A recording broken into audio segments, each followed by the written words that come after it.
Convido ao dileto ouvinte a abrir a palavra de Deus em João 13, verso 14. O novo mandamento vos dou, que vos ameis uns aos outros.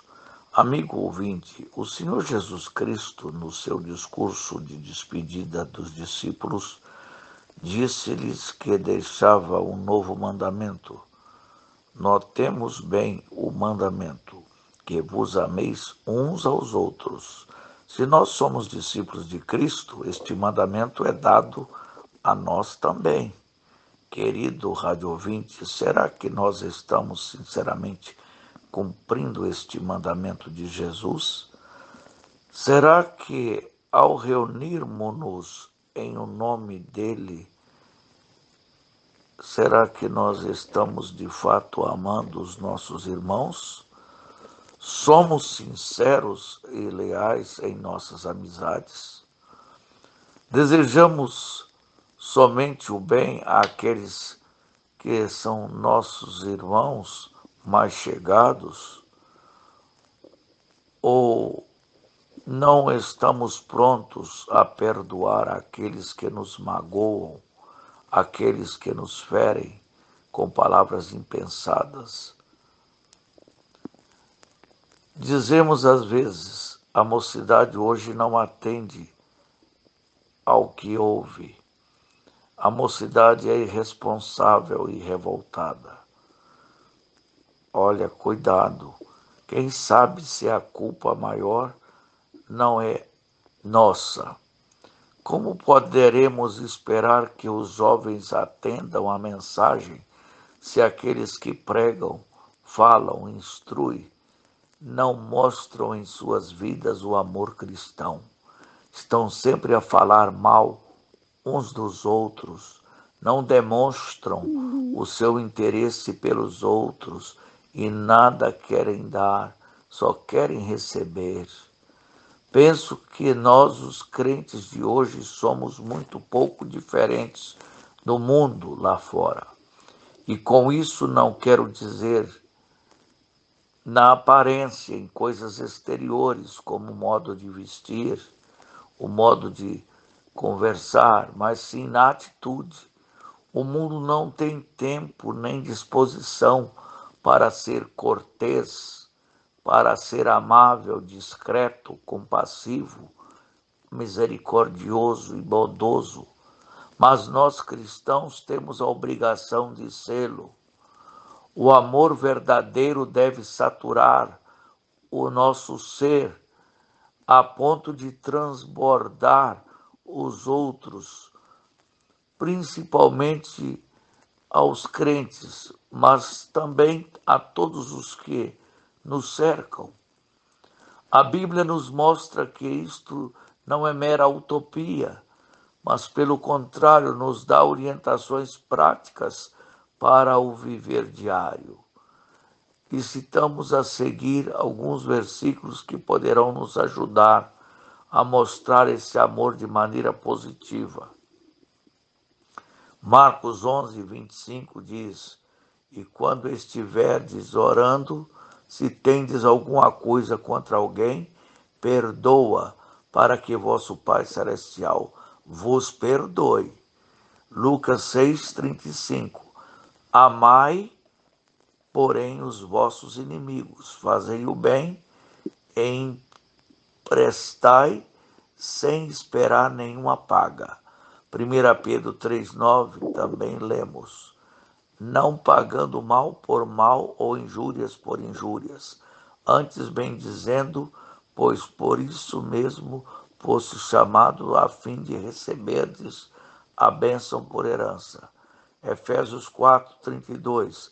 Antes sede uns para com os outros compassivo, perdoando-vos uns aos outros, como também Deus vos perdoou em Cristo. Filhinhos, não amemos de palavra, mas de língua, de fato e de verdade. Conheço grupos de cristãos que são zelosos na guarda da lei, tentam observar os preceitos da lei, que não são apenas 10 mandamentos, são 620 preceitos aproximadamente, os preceitos da lei, mas tropeça no principal mandamento, que não é a guarda do sábado, mas o amor a Deus sobre todas as coisas e o próximo como a si mesmo. Eu gostaria ainda de mostrar que o primeiro poema vem de uma carta do apóstolo Paulo aos irmãos da cidade de Corinto. Nele, Paulo apresenta o amor como um caminho ainda mais excelente, um modo de viver. Primeiramente, ele fala da excelência do amor que está acima da linguagem humana e da linguagem angelical, acima das potências e da ciência, portanto, da própria teologia. O amor está, inclusive, acima da fé e acima da própria caridade, que é o amor em ação. Se não tiver amor, nada disso me valerá. Em seguida, ele descreve as qualidades essenciais desse amor. O amor é paciente, bondoso, altruísta, humilde, gentil, desapegado, autocontrole, compromisso com a justiça e com a verdade. O amor sobrevive a tudo, o amor jamais acaba. O segundo vem de um poeta. Seu poema celebra o amor humano em sua intensidade. Esse poeta, ao qual me refiro, é Luís de Camões. Um fogo que arde sem se ver, é ferida que dói e não se sente, um contentamento descontente. Portanto, o amor é uma experiência descrita em termos paradoxais, como que contendo a soma das forças opostas. Eu nunca esqueço do cantor Renato Russo, certa vez, fez uma canção em que mesclava o texto do apóstolo Paulo com o poema de Camões. Monte Castelo, o lugar onde, com a participação dos soldados brasileiros, foram travadas as mais importantes batalhas durante a Segunda Guerra Mundial. Renato Russo mescla os dois sentidos da palavra amor numa única experiência humana, num significado transcendente.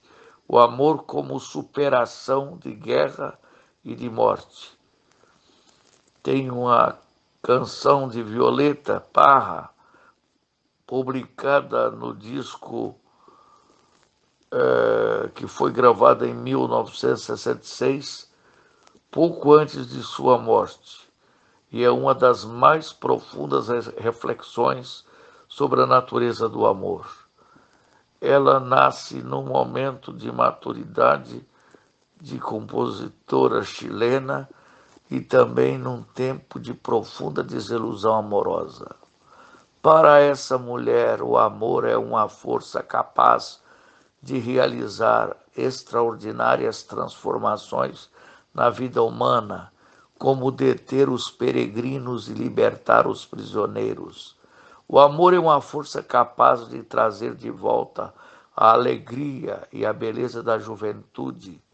Por isso, voltar aos 17 anos, depois de ter vivido um século. Essa poetisa superpõe o sentimento como valor que está acima da razão, acima da compreensão imediata. O amor consegue trazer inocência de criança ao coração mais envelhecido e marcado pela experiência.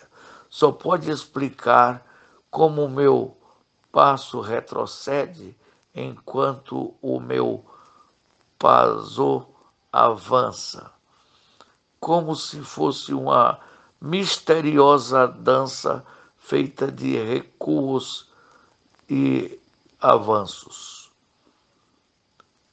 Eu não sou muito chegado ao folclore, mas eu achei interessante esse poeta dessa grande poetisa do passado.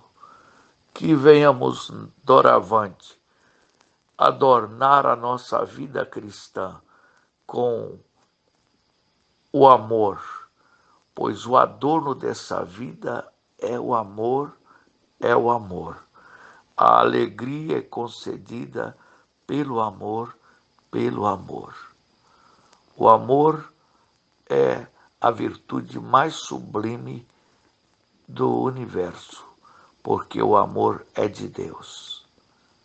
Que Deus nos ajude a cultivar o amor, porque se dissermos que amamos a Deus e aborrecemos o nosso irmão, somos mentirosos. E aquele que não ama o seu irmão é assassino. Que Deus nos ajude a cumprir a sua lei, amando a Ele e ao próximo como a nós mesmos. Amém.